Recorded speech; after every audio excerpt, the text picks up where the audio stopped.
5 things a stupid man always says. Listen not to his victories, but to his words. For words are the echoes of thought, and thought is the mirror of the soul. The Stoics reminded us again and again, speech is not trivial, speech is character revealed. A tree with rotten fruit is sick at its roots. A man with careless words is diseased at his core. Today we will uncover 5 phrases a foolish man cannot stop repeating.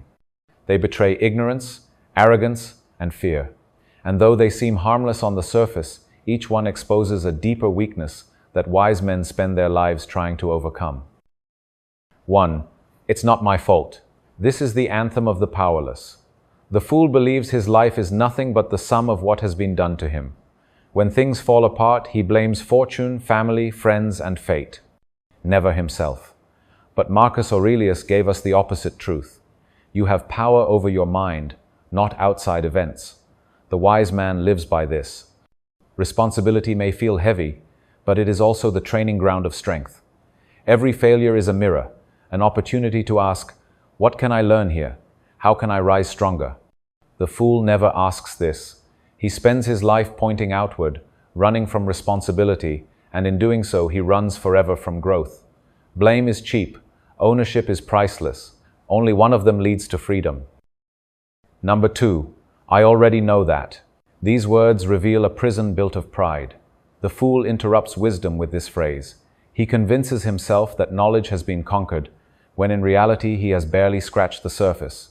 Epictetus warned, "It is impossible for a man to learn what he thinks he already knows."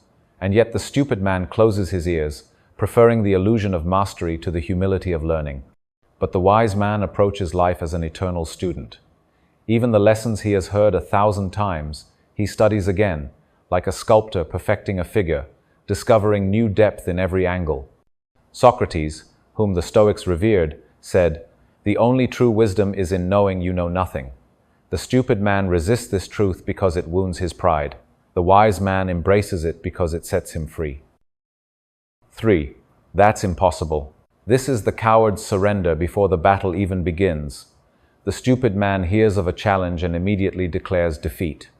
He sees obstacles as walls that cannot be crossed, when in reality they are only doors that demand patience, courage, and persistence.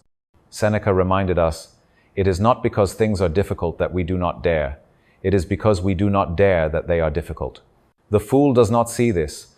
To him, effort feels meaningless, and so he chooses to shrink. He convinces himself that impossibility is fact, when it is only fear speaking. But the Stoic knows, most things we call impossible are simply things we have not yet dared to attempt. The man who declares, "That's impossible," dies many small deaths. The man who says, "Let me try," discovers possibilities others never imagined. Number 4. I don't care. At first, this phrase seems harmless, even defiant. But listen closely, and it reveals a hollow heart. The Stoics did teach indifference, but their indifference was noble. It was a shield against wealth, fame, and pleasure, the empty pursuits that enslave men. But when a fool says, "I don't care," it is not strength. It is an escape from responsibility, a mask for laziness, and a confession of apathy. Epictetus drew a clear line. Some things are within our control, others are not. The wise man does not care for what is beyond his reach, but he cares deeply about his duty, his integrity, his choices, his character. The fool, however, says, "I don't care," as an excuse not to try, not to build, not to rise.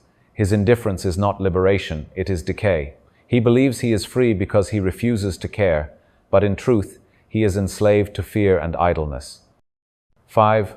What's in it for me? This is the phrase that strips away the mask and reveals the smallness of spirit. To the fool, life is nothing but transaction. Every act of kindness, every friendship, every promise, he weighs them all against his own profit. But Marcus Aurelius reminded us of a higher law. What is not good for the beehive cannot be good for the bee. The wise man understands that the strength of the whole is the strength of the individual.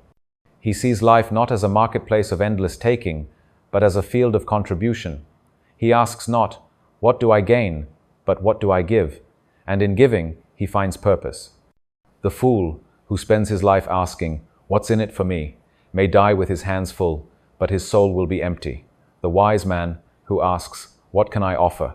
may die with empty hands, but his spirit will overflow with meaning. In the end, words are not just sounds, they are choices. They are the outward signs of the thoughts we secretly cultivate.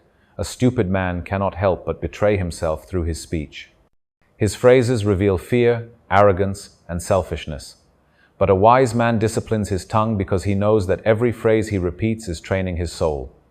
To change your words is to change your thoughts. To change your thoughts is to change your life. Remember, language is destiny. Speak like a fool, and you become one. Speak like a man of virtue, and you rise slowly toward wisdom.